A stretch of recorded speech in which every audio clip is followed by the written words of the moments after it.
કર્મભૂમિ એક જ જિલ્લામાં આવતી હતી ત્યારે ખેડા જિલ્લામાંથી આણંદ જિલ્લો છૂટો પડ્યા બાદ સરદારની કર્મભૂમિ કરમસદ અને આણંદ જિલ્લામાં સમાવિષ્ટ થયો ત્યારે બીજી તરફ જન્મભૂમિ નડિયાદની વાત કરીએ તો ખેડા જિલ્લામાં તેનો સમાવેશ થયો। તાજેતરમાં આણંદને મહાનગરપાલિકા બનાવવાની મંજૂરી મળતા કાયાપલટની કામગીરી કે જે તેજ થઈ ગઈ છે। આ વચ્ચે સરદાર વલ્લભભાઈ પટેલની કર્મભૂમિ કરમસદને રાષ્ટ્રીય દરજ્જાની વિચારણા હેઠળ છે ત્યારે નડિયાદની તેમની જન્મભૂમિને પણ આ દરજ્જામાં સમાવેશ થાય અથવા તો રાષ્ટ્રીય દરજ્જો મળે તેવી માંગ ઉઠવા પામી છે।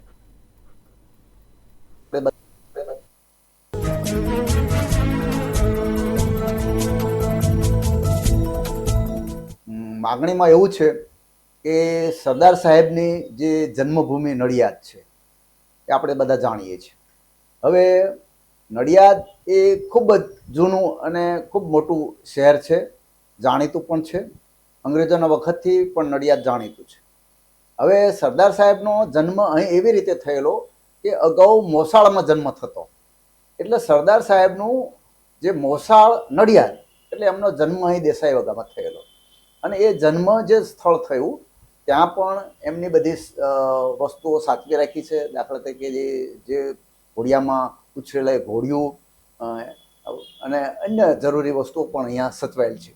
વળી નડિયાદમાં જે સ્કૂલમાં ભણેલા એ સ્કૂલનું એમનું લિવિંગ સર્ટિફિકેટ એ જે બેન્ચે બેસતા હતા એ અને એમના નામે આધારે સ્કૂલ પણ ચાલી રહી છે। હવે તાજેતરમાં સરકારશ્રીએ પોરબંદરની લાઈન પર કરમસદને પણ રાષ્ટ્રીય દરજ્જો આપવાનું વિચાર્યું છે।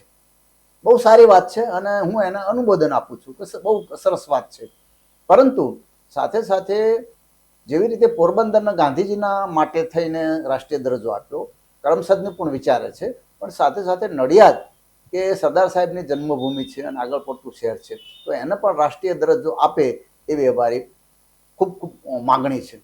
બીજું કે અગાઉ પણ નડિયાદને નાના મોટા અન્યાયો થયેલા છે। હવે સરકારના ધ્યાન પર આવતું હોય કે ના આવતું હોય, અગાઉ પણ RMS ઓફિસ કે જે નડિયાદ ખાતે વર્ષોથી અંગ્રેજોના વખતની હતી અને એ આણંદમાં ખસેડી અને અમારે ખૂબ મોટું આંદોલન કરવું પડ્યું અને એ પરત આવતા નડિયાદવાસીઓમાં આનંદ થયેલો અને હમણાં પણ જે 8 નગરપાલિકાઓ જાહેર કરી મહાનગરપાલિકાઓ, તો મહાનગરપાલિકામાં પણ નડિયાદની અમારી માગણી છે। હું નરેન્દ્રભાઈ નકુમ મેં 2005માં નાગરિક સમિતિ સ્થાપેલી છે અને મેં અવારનવાર આ માગણીઓ જે રજૂ કરેલી એમાં મહાનગરપાલિકા બનાવવી છે એવી અમારી સખત માગણી હોવા છતાં નડિયાદને આ બહુ મોટો અન્યાય થયો છે એવું હું માનું છું। તો અમારી સરકારશ્રીએ જે કંઈ સારા કામો કર્યા છે એની હું સરાહના કરું છું। ઘણા બધા કામો થયા છે, નડિયાદમાં પણ ડેવલપમેન્ટ થયું છે, પણ જે નથી થયું એ માગવાની અમારી ફરજ છે। એટલે આ સંજોગોમાં હું સ્પષ્ટપણે માનું છું કે નડિયાદને રાષ્ટ્રીય દરજ્જો આપવો જોઈએ અને સરદાર સાહેબને જે અહીંયા જન્મસ્થળ છે એને પૂરતો ન્યાય આપવો જોઈએ। અસ્તુ।